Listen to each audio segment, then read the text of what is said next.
वर्ष में आते हैं 4 विशेष मास और ये मास हमारी आध्यात्मिक साधना को आगे बढ़ाने के लिए अत्यंत महत्वपूर्ण बताए जाते हैं।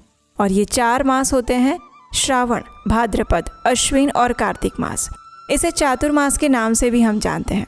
ये वो समय होता है जब भगवान विष्णु योग निद्रा में चले जाते हैं और सभी देवतागण उनकी शरण ग्रहण करते हैं। और इसीलिए इस चातुर्मास में कोई शुभ या मांगलिक कार्य नहीं किया जाता, अपितु हमारी आध्यात्मिक साधना को दृढ़ बनाया जाता है। और ऐसा ही चातुर्मास बस अब कुछ ही समय में आरंभ होने वाला है। तो चलिए आज के इस वीडियो में जानते हैं कि इस बार चातुर्मास का आरंभ कब से हो रहा है, पहले दिन के शुभ मुहूर्त क्या रहेंगे और किन किन मासों में किन नियमों का पालन करना चाहिए। इन सब के ऊपर आज विस्तार से बात करेंगे। तो आइए आज का चातुर्मास कब है ये विशेष वीडियो आरंभ करते हैं। चातुर्मास का आरंभ आषाढ़ मास के शुक्ल पक्ष की एकादशी यानी कि देवशयनी एकादशी के साथ। और इस बार ये देवशयनी एकादशी आ रही है 25 जुलाई 2026 शनिवार के दिन।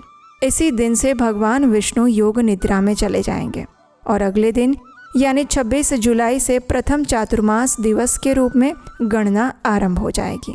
वैष्णव संप्रदाय के अनुसार चातुर्मास का पालन आषाढ़ मास की पूर्णिमा से आरंभ करके कार्तिक मास की पूर्णिमा तक किया जाता है।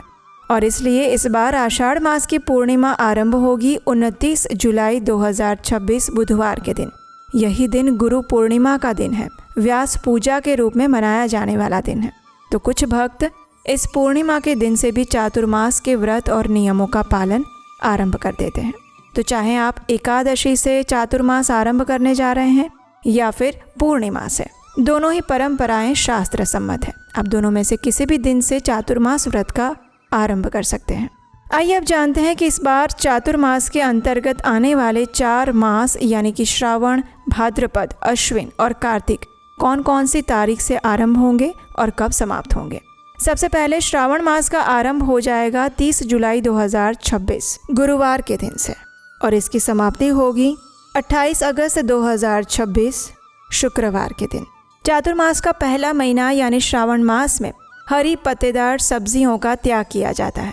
इस समय के अंदर किसी भी प्रकार की हरी पत्तेदार सब्जियां नहीं खाई जाती।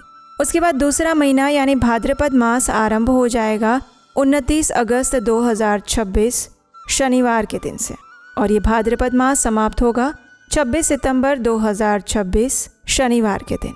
चातुर्मास के दूसरे महीने में दही का त्याग किया जाता है। दही और उससे बने हुए खाद्य पदार्थ नहीं खाए जाते। तीसरा महीना चातुर्मास का यानी कि अश्विन मास आरंभ हो जाएगा 27 सितंबर 2026 रविवार के दिन से और ये समाप्त होगा 26 अक्टूबर 2026 सोमवार के दिन। चातुर्मास के तीसरे महीने में दूध और दूध से बने हुए पदार्थों का त्याग किया जाता है। उसके बाद चातुर्मास का अंतिम महीना यानी कि कार्तिक मास आरंभ हो जाएगा 27 अक्टूबर 2026 मंगलवार के दिन से और ये कार्तिक मास समाप्त होगा कार्तिक पूर्णिमा के दिन यानी कि 24 नवंबर 2026 मंगलवार के दिन।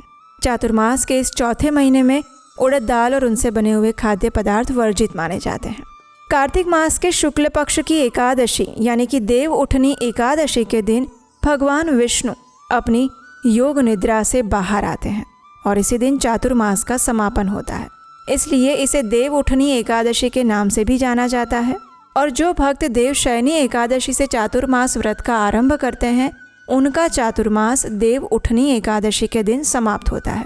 और इस बार देव उठनी एकादशी आ रही है 20 नवंबर 2026 शुक्रवार के दिन। हालांकि वैष्णव परंपरा के अनुसार सूर्योदय यानी उदया तिथि के अनुसार वैष्णवगण इस बार भी देव उठनी एकादशी का पालन करेंगे 21 नवंबर 2026 शनिवार के दिन। जो भक्त पूर्णिमा से लेकर पूर्णिमा तक चातुर्मास का पालन करते हैं उनके लिए कार्तिक मास की पूर्णिमा आ रही है 24 नवंबर 2026 मंगलवार के दिन और उसी दिन उनके चातुर्मास व्रत का समापन किया जाएगा। चातुर्मास की समाप्ति पर क्या करना चाहिए, कैसे उद्यापन करना चाहिए, इन सब के ऊपर में एक विस्तृत वीडियो हम आपके लिए लेकर आएंगे। तो ये था आज का चातुर्मास कब है ये विशेष वीडियो। और अगर आप पहली बार इस चैनल पर आए हैं तो हम आपको एक और चीज़ बताना चाहते हैं कि हमारी वैदिक संस्कृति में एक महान विज्ञान छुपा हुआ है।